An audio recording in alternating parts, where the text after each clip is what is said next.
Are you ready for winter? Is your car ready for winter? This is the sort of time of year where we should start thinking about going into the colder weather. And here in the UK, it gets pretty cold, like -2 or 5 degrees. But I know in some other areas that looks absolutely pathetic, and you go down to the -40s and sometimes even beyond that. So let us know how you cope with such low temperatures. But this is just a guide to preparing ourselves for the differences that we face in winter that we should start to address right now.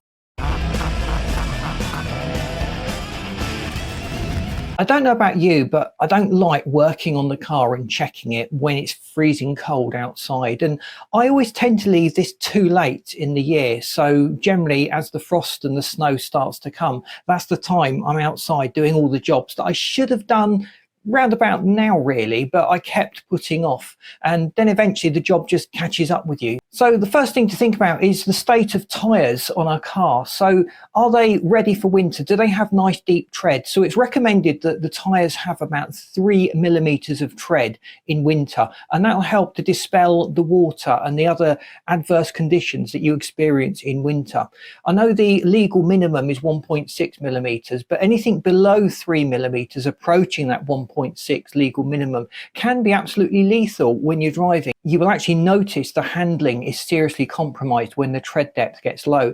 And in some areas, you may want to switch to winter tyres, or you may be forced by legislation to switch to winter tyres. So are they ready? So the winter tyres do give a lot more grip in the snow, but they tend to wear out more quickly in the summertime just because of the way the tread blocks are designed. The other thing that's important to check with your tyres is the tyre pressure. Just make sure that you're up to the manufacturer's recommendations. A lot of people tend to go slightly above that for fuel economy purposes, and also to put off having to check the tyre pressures again at some point in the near future. So the battery is something that often surprises us in winter, and it's quite easy to check. You just put a voltmeter across the battery terminals, and that will tell you the state of charge on the battery.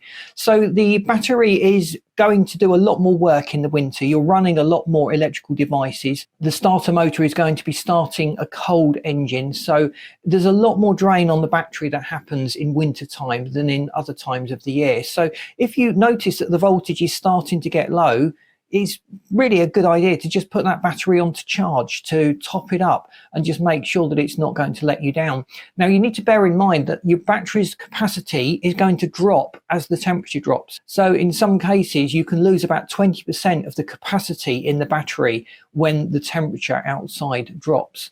So just making sure the battery is fully topped up. And it may mean just driving longer distances, not using as much of the rear heaters and the comforts inside the car, and also disabling stop start just to give the car an opportunity to top the battery up. So fluids, again, this is something you don't want to be fiddling around with in those really cold winter months. So just check the washer fluid. So some formulations of windscreen washer fluid have antifreeze properties, so you can use them in the winter. I think we've all been there where you've sprayed the windscreen washer onto a cold windscreen and it's frozen instantly. So that can be quite dangerous if you're driving along. So it's just good to make sure that you've got a winter formulation in there that will resist the freezing to some extent and provide the cleaning that you need during the winter months with all of the extra grime that is thrown up from the roads. But also we need to check the oil level, the oil condition, just make sure the oil still looks okay. If we're not going to send it off for lab analysis, which I know is a bit of a cost and a bit of a hassle, and it's probably a step too far for most of us,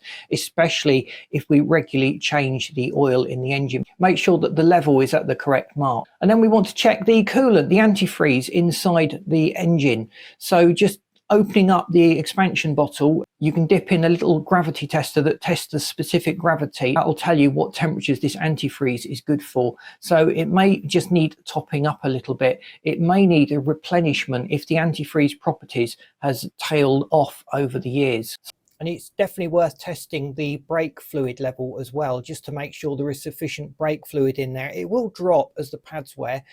And if we're able to check the quality of the brake fluid as well, that'll go some way. But just observing the manufacturer's stated intervals for changing the brake fluid will go a long way to maintaining its reliability and usability. So other things that people often miss is the wiper blades. You're going to use the wipers a lot more in winter, unless I suppose you live in the UK. We have rain all year round, it seems. But the wiper blades start to wear and they leave streaks, or you may use the wiper blades and you can't see out of the front of the car for a few moments because it's just created a smeary mess.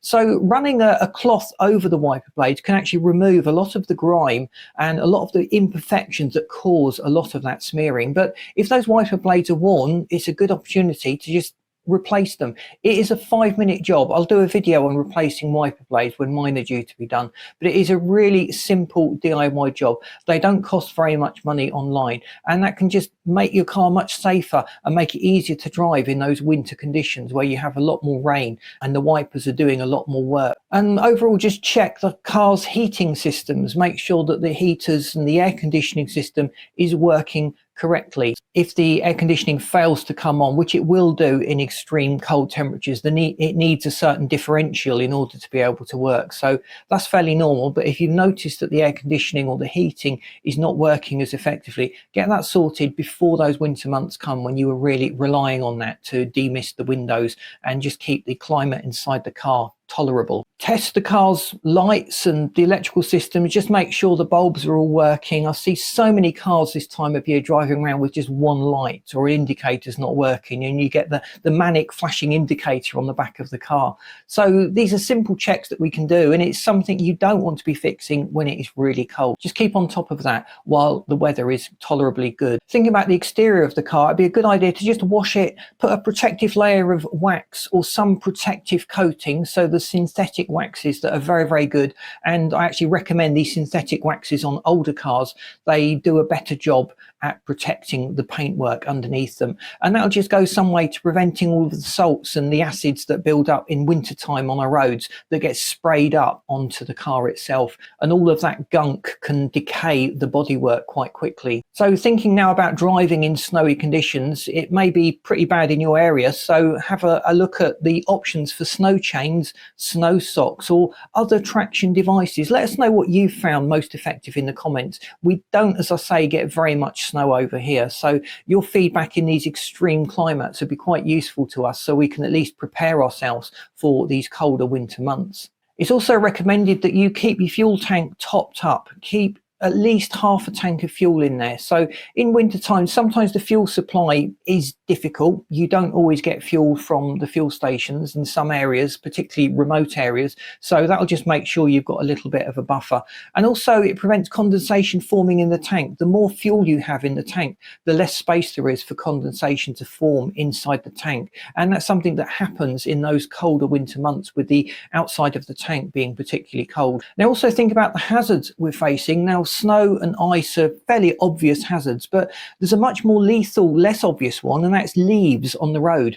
These leaves that have fallen off the trees, they create a really slippery mush about this time of year. So be ultra careful if we're driving on a road that is covered in leaves. It can be quite deceptive. We might feel that we've got good traction, and then suddenly we hit this bank of leaves. We need to brake or change direction, and the car just skids. So don't get caught out with that one. It's probably something that most drivers get caught out with once in their driving career, and then they become more cautious. So if you haven't experienced that, take that as just a warning or a recommendation from an experienced seasoned driver that's already made that mistake. And just make sure that the breakdown cover is up to date. Breakdown companies get more call outs in winter than they do at any other time of the year, partly because the cars are struggling to cope with those colder conditions, but also often because people have just not maintained the car and they don't want to maintain the car or keep on top of it because the winter months are happening. Whereas in the summer, if you notice something slightly weird going on with your car, you'll jump in there and get it sorted straight away. But not so in winter when it's cold. So don't get caught out. Get your car winter ready right now. Let me know if you've done this. It's probably a good New Year's resolution to have, to just get out there and just run some basic checks on the condition of your car, so at least you know it's ready for winter time. Thanks for watching. Please smash the like button. That really does help us to get out there. If you haven't subscribed to the channel, please do so. Don't need to miss out on all the great content we've got planned. And I've lined this video up and this playlist for you that you should find really interesting. So see you in these next videos. Thanks for watching.